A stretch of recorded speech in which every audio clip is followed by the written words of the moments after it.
وزراء اور عمرا نے جہانگیر کے کان بھرے کہ یہ باغی ہے. تو جہانگیر نے پوچھا بھئی باغی کیسے ہے؟ تو بتایا گیا کہ یہ سجدہ تعظیمی سجدہ نہیں کرتا. بادشاہوں کو اس وقت کورنش بجا لاتے تھے اور جھک کر سجدے کی طرح سلام کیا جاتا تھا. تعظیمی سجدہ اس کو کہتے ہیں.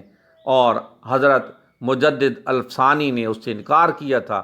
ان کو بلایا گیا دربار میں اور ہر طرح کی کوشش کی گئی کہ وہ کسی طرح تعظیمی سجدہ کریں، لیکن انہوں نے کہا کہ اللہ کے علاوہ کسی کو سجدہ نہیں کرنا، کسی دوسرے کو سجدہ کرنا اللہ کے علاوہ جائز نہیں ہے. چنانچہ انہیں نظر بند کر دیا گیا. گوالیار کے قلعے میں ان کو نظر بند کیا گیا.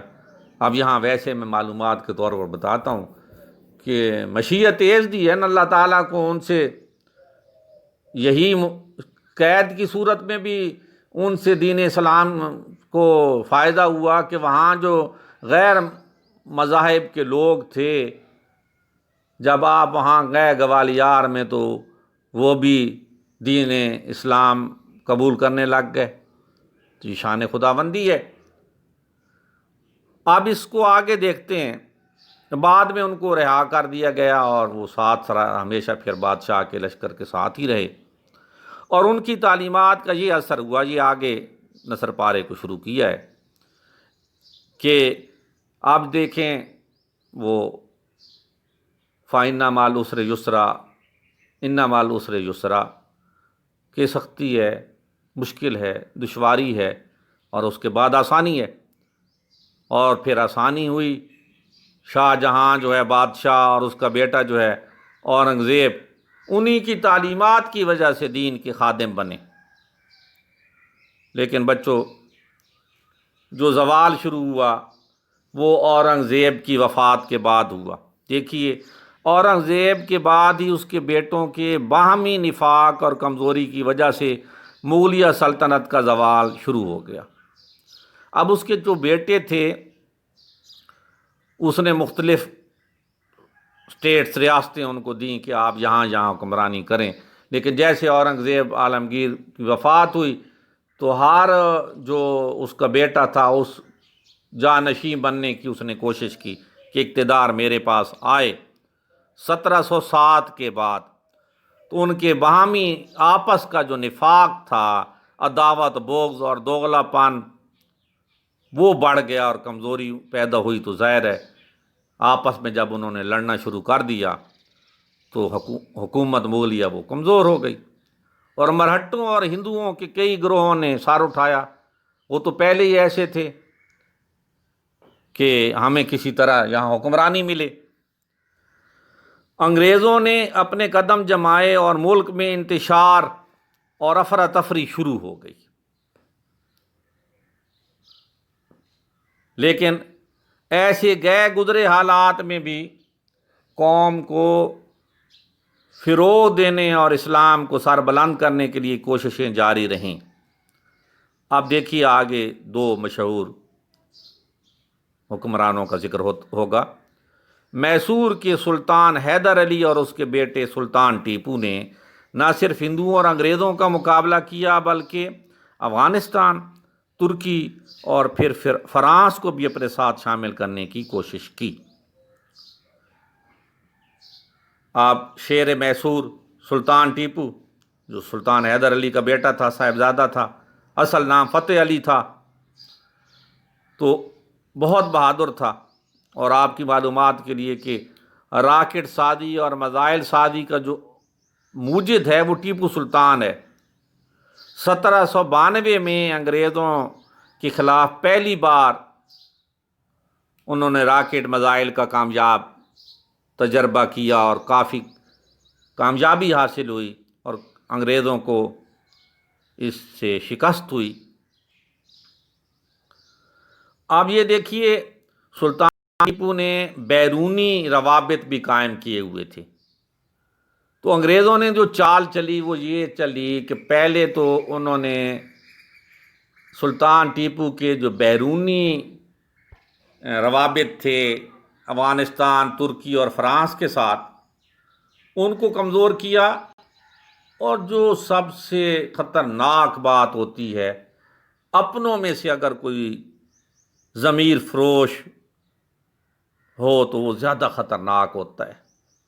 دین اسلام کو جو سب سے بڑا، یا اسلامی سلطنتوں کو جو سب سے بڑا نقصان پہنچایا ہے، وہ اپنوں نہیں پہنچایا ہے۔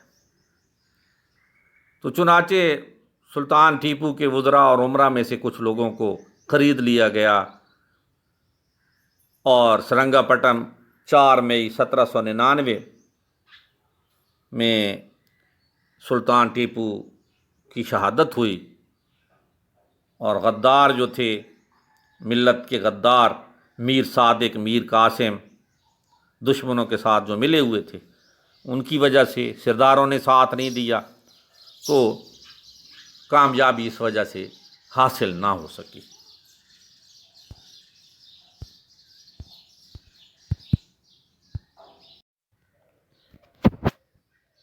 سلطان ٹیپو کا ایک مقولہ کہ شیر کی ایک دن کی زندگی گیدڑ کی 100 سالہ زندگی سے بہتر ہے۔ سلطان ٹیپو مسلمانان ہند کی تاریخ میں سرفروشی اور عظیمت کا استعارہ ہیں۔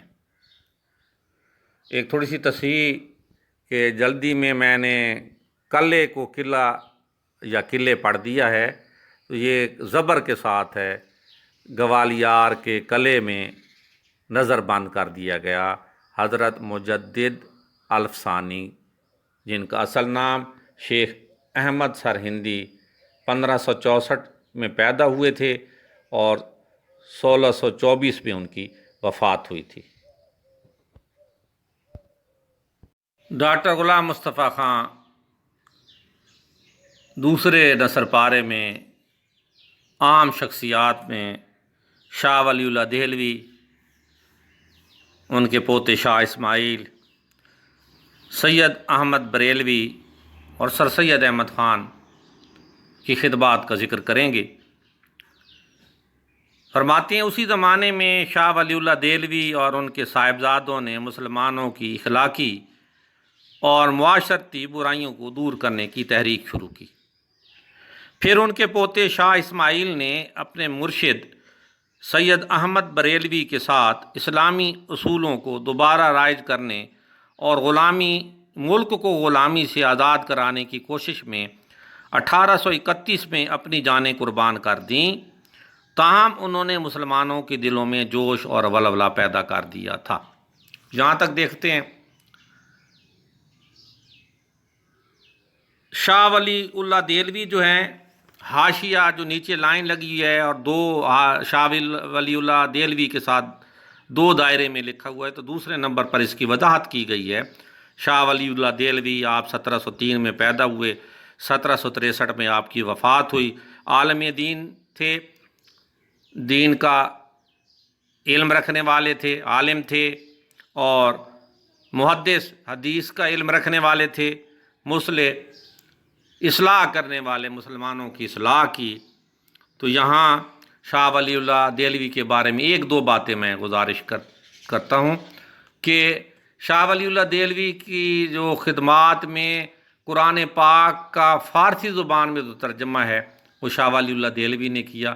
بعد ازاں ان کے صاحبزادوں نے قرآن مجید کا اردو زبان میں ترجمہ کیا، تو بہت بڑی خدمات ہیں ان کی۔ شاہ ولی اللہ دہلوی کی ایک اور بات جو ہے وہ بھی بتاتا چلوں کہ احمد شاہ ابدالی جو افغانستان کا حکمران تھا، شاہ ولی اللہ دہلوی کے خط لکھنے پر، ان کی ایما پر، انہوں نے مرہٹوں کو پانی پت کی تیسری لڑائی میں شکست دی۔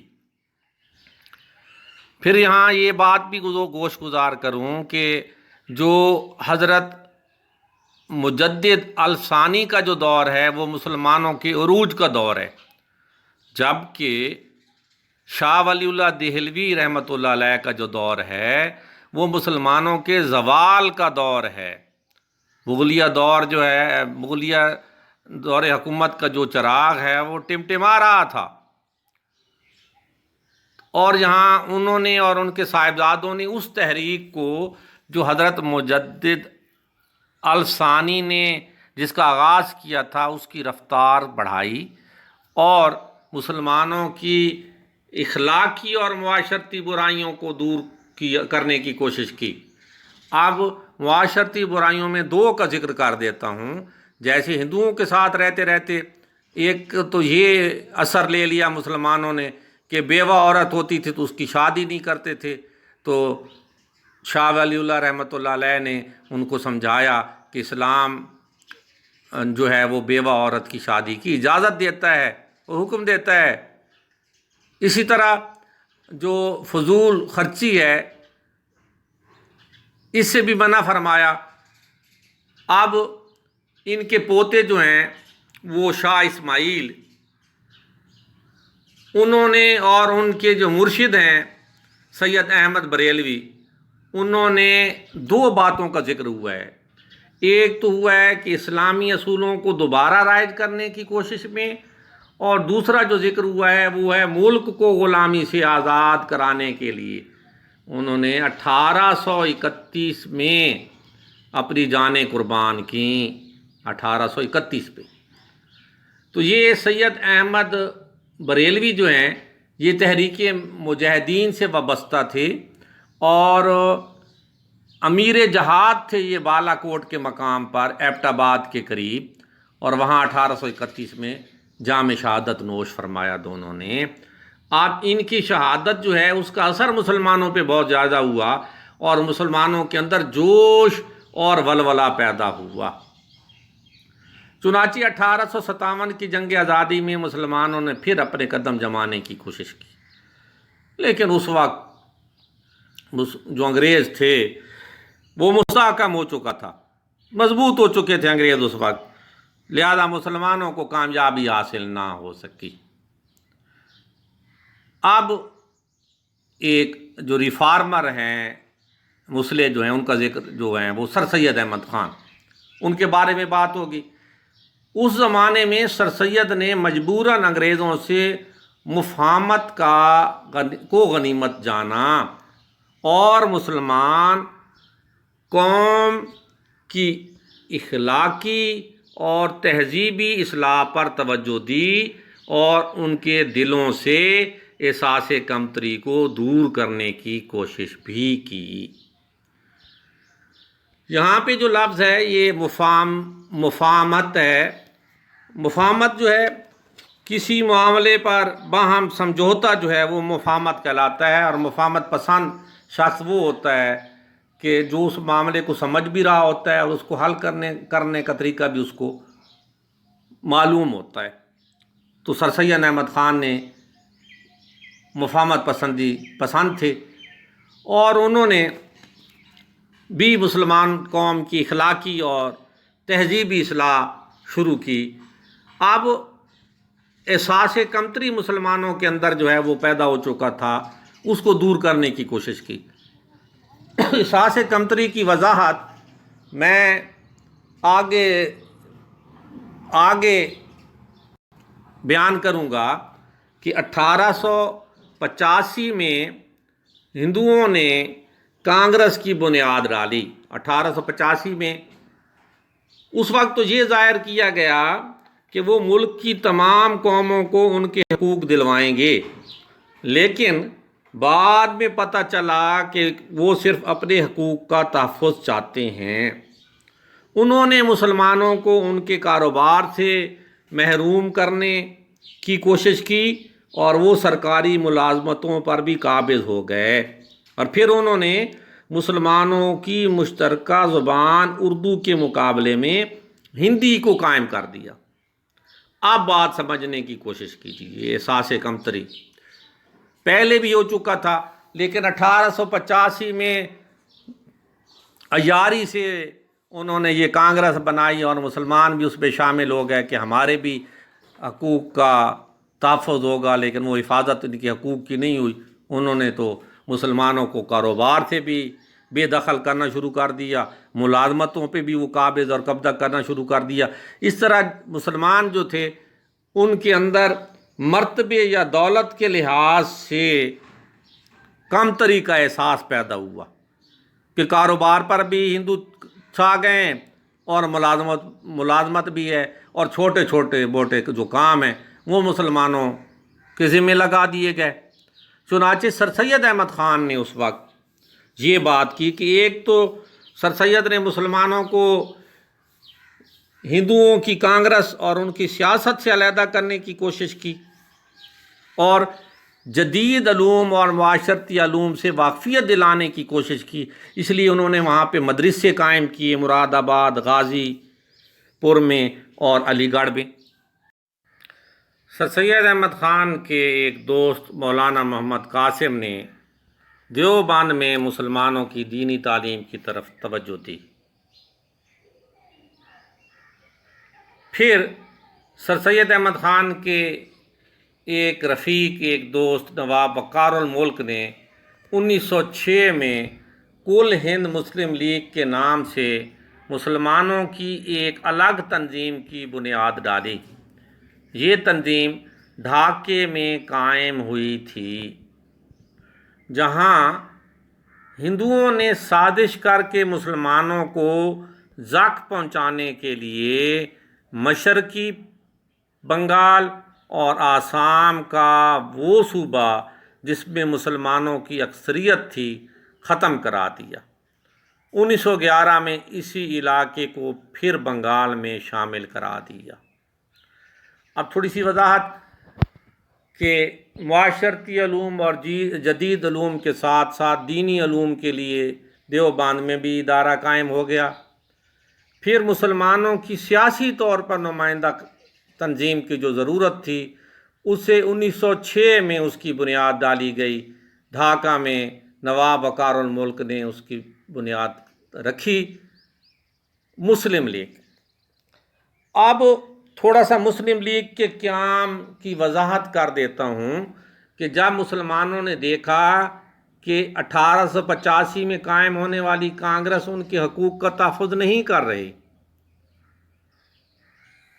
وہ صرف ہندوؤں کی نمائندہ کلاس بن کے ابھر رہی تھی، اور دوسرا جو 1905 میں سب سے اہم واقعہ ہوا وہ تقسیم بنگال تھا۔